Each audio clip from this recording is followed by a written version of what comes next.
point that we brought up a long time ago on the show about whether top guys in the company actually will get disciplined or not, and Roman Reigns did get disciplined. Yeah, so it definitely is proof that, WWE is maybe taking it a little bit more seriously lately about, these concerns of the wellness and the performance-enhancing drugs. Mind you, he wasn't doing as well as they wanted. They want him to be a top face in the company, and fans just kept rejecting them. Oh, they reject anything that Vince McMahon throws in their face. So what do they really expect? But yeah, he'll be back for Battlegrounds, I believe it is. Well, he'll be back within 30 days, so he might be back before the next pay-per-view. I highly doubt it. They said that his suspension ends a couple days before, which and that's wouldn't when really give them a whole threat. lot of time to go off and to really advertise for him to be in the show, though. So they may make him, sit at home until after Battleground. It's quite possible. And if they do that, then good on them. I'm a firm believer that if you do the crime, you deserve to do the time. So he should miss the next pay-per-view. He really should. And that's just my personal opinion. But that's about the everything about my weekend, pretty much. Well, I unfortunately have a lot more this weekend. There's a lot of good stuff. I almost want to get into more stuff that happened to you yesterday, but I'm trying to remember more of what happened yesterday. Someone you kind of got hit on a couple of times. Okay, let me talk more about this weekend, and then we'll go back to the epic story that absolutely humiliates me in more ways than one. More than I find that most times the weekend comes and there's some sort of event or something really weird happens to me. I might as well just say it because it's pretty much released and now it's stuck in my head. I was at work yesterday and I've been trying this new beard product, and I'm going to plug this company at the same time that I'm telling this story because it better go off. It relates, right? I've been using this new product for my beard. It's supposed to, strengthen it, make it look better, and it's worked, right? The company is called Bare Toad Soapworks. I'll be putting more details on the Facebook as the time comes because I will be venturing into setting up a market here in Canada for this stuff. This stuff is amazing. Darth Balls, who's been on the show before, he has created this stuff by hand. So that shows the detail that goes into it and all that stuff. As I said, I'll put more on there. But anyways, I'm at work, and this person turns around and tells me that I have a very sexy beard and that beards equal power. Now, I agree, and I don't know if I should be feel complimented or terrified because the person saying it to me was in fact another bearded man. So I want to say it's a compliment, but at the same point, I'm really weirdly creeped out that another guy tells me I have a sexy beard. There's just something about that doesn't seem right. So that was my morning. I had this entertaining day of being flirted with and hit on. I want to say it's the beard, but I'm really starting to realize that maybe it's not. Later in the evening, I went out for a walk with my brother. As I'm coming back, I'm passing a gas station, and this girl came out of the gas station. She was talking to one of the gas jockeys, whatever you want to call them. And then she turns around and says, "Well, I'm gonna go, walk with this handsome and attractive, guy," and walks up to me and asks if she can walk with me. Now, I feel very, very, good about myself at that exact moment. That didn't last long. As we're walking, she proceeds to say, "Oh, do you have any smokes?" The moment I say I do not smoke, she's like, "Oh, well, you should have told me sooner," and then proceeded to cut across the road. I swear, it's like the Road Runner running across the road. Couldn't get away fast enough. Really, really painful. I don't understand how these things continue to happen. They're epic. They're epic stories and epic things that have actually happened.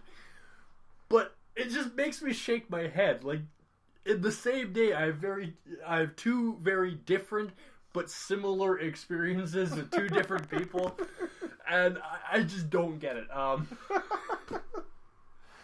And honestly, man, I can't even relate. I don't know how I caught my wife. I think she settled for me, so... It's because you looked homeless. Yes. That's a story for another time, but... the first time my wife saw me, getting on a bus, she thought I was a bum, and we'll leave it at that. That's why you need beard product. That's why you need beard product, yeah! We're going to go to a quick music break. We'll come back, we'll talk about more. Of course, a lot more has happened this weekend. And then we'll discuss a few other things as we have time. Maybe we'll get into kind of the geek zone in the second half. We've had a lot of fun in this half. So, you know what? We'll be back in about 45 seconds, give or take.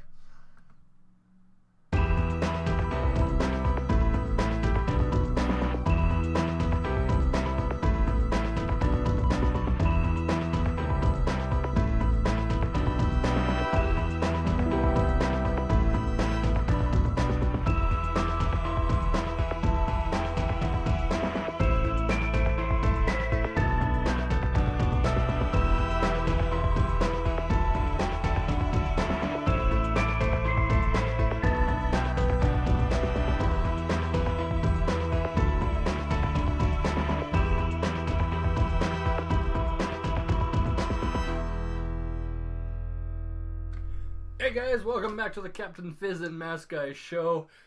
Why are you staring at me? Because it's just you and me in the studio, and I don't have anything else to look at. Well, that seems like a personal issue. I was staring at my reflection. Dude, we need honestly, we need to get some posters of like Minecraft or something in here, so I don't have to look at you all the time. Ouch. The feeling is mutual. But thank you. You're very welcome. I can't appreciate someone with a small beard. I'm sorry. I went off and I cut my beard back for personal reasons for work. So I mean, honestly, dang those works that require us to shave. Yeah, no kidding. They should be banned. They're barbaric. Yeah, absolutely. I have a new boss coming in, so I kind of have to try to look presentable when I'm not wearing my mask. Beards are presentable. Not my beard. My beard was looking pretty nasty there for a while. That's why we give you beard product. Another cheap plug. We need to get a name for this actual stuff so we can actually use it. It's Bare Toad Soapworks. Yeah, but Soapworks kind of makes it seem like it's more than just... He has soap. See? Picture of soap. Yeah, between a bear and a frog. It's a toad. Bare Toad Soapworks. Wow. I think you have that mask on a little too tight. No. So, before we talk about geek stuff, we're going to talk about other geek stuff. If you are in Winnipeg, you know that animatronic dinosaurs are at the Winnipeg Zoo. They've invaded the zoo.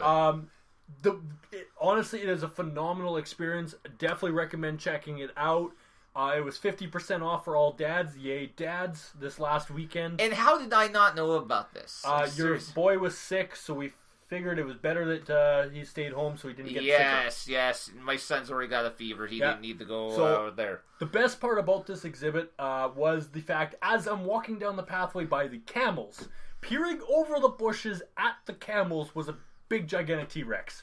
And it reminded me of the scene from Jurassic Park with the lamb or the cow or whatever, and lowered into the crate. That's pretty much what it reminded me of. That's pretty epic. I wish I had been there to see that. Hopefully my wife and I will get a chance to go and see that before the... Pictures will be added to Facebook. That'd be good. I know I just posted a couple more pictures for the Swords and Sabers event, which happened not this past weekend, but the weekend before here in Winnipeg. And incidentally...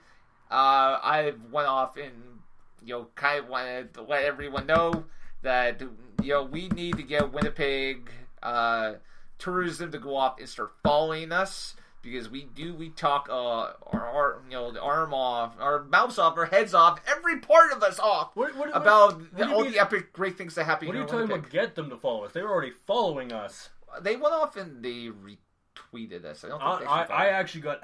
They actually started following me, and I've tagged them in quite a few things. They favorited some of my posts. They are epic. I am epic. It is a mutual epicness. But I mean, there's a lot of great stuff definitely going on here in Winnipeg. Yeah. Every weekend there's something new going on. It really does. I mean, Winnipeg is definitely one of the quickest growing cities in all of Canada. There's a reason why Winnipeg is called the gateway to the West. I mean, this is we make the West look good.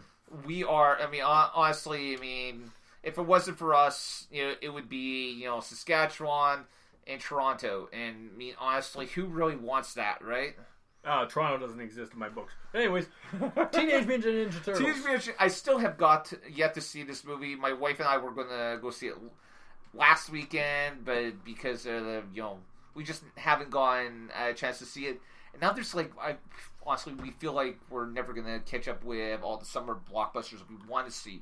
Tell me about this movie, because I do hope to drag my wife off to see it. It wasn't an awful movie. Out of 5, I do give it 3 stars. It wasn't awful. I do feel like, yes, Mikey is known as not an intelligent turtle, but I feel like they have basically given him a lobotomy and made him into the most idiotic character I've ever watched or seen. I don't like it. I think he's always been known as, yes, he's slightly stupid and makes stupid decisions, but at the same point, he does have intelligent sayings and intelligent moments and all this stuff. But I find in this movie that is lacking. Definitely, I kind of get. I have to agree with that a little bit. I don't know. I remember seeing the first movie in this franchise. I refuse to refer to it as the first Turtle movie because, I mean, it's been 26 years since Michelangelo went off and said, forgiveness is divine, but never, pay extra for late pizza or full price for late pizza. Yeah. 26 years ago, when the original Teenage Mutant Ninja Turtle movie came out. And I was less than completely enthused by the last one. I am kind of intrigued by this one, which I haven't seen yet, because I want to see how Stephen Amell, who's best known as Arrow, portrays Casey Jones on this. But at the same time, I mean, I get that Megan Fox is, some epic eye candy, but I still can't buy her as April O'Neil. There are quite a few issues I've had with this movie. The biggest one is actually Stephen Amell. I love him as an actor and in everything else he has played, but I feel that he was a very inappropriate pick for Casey Jones. Casey Jones is not known as a muscular, person. He's not known as this, eye candy, so to speak. You don't actually, in the original comics, I don't know about the comics, but in the original cartoon, you never even see Casey Jones' face. All he is he's just a jock with, wearing a hockey mask who goes around and beats up villains with, hockey sticks and baseball bats. Yeah, they definitely, it's really a unique Casey Jones. I'm not a huge fan of it. I know I'm biased, whatever. As someone who grew up with the original Ninja Turtles, you kind of have to be. Well, it definitely. I know that in the movies. I mean, they did the same thing though with the original, TMNT, movies, where they went off and they, turned Casey Jones into, April O'Neil's love interest in those movies as well, and so they had to take his mask off. But I mean, if you look at him, I mean, even in those movies, they picked a guy who was ruggedly handsome, but he wasn't exactly what you would call handsome. Oh, exactly. He was more of he was kind of looked a bit like a thug more than a leading man. Oh, and so I mean, and again, I like Stephen Amell. I love what he's done on Arrow. I think he's he's epic. Was he the best pick for them? I don't know, but I think part of the reason why they did go with him is because of his name value and because the stuff that they need him to do. he's going to be able to do because of what he's done in Arrow. Yeah. They showed Raphael being actually scared of stuff, which was unique. And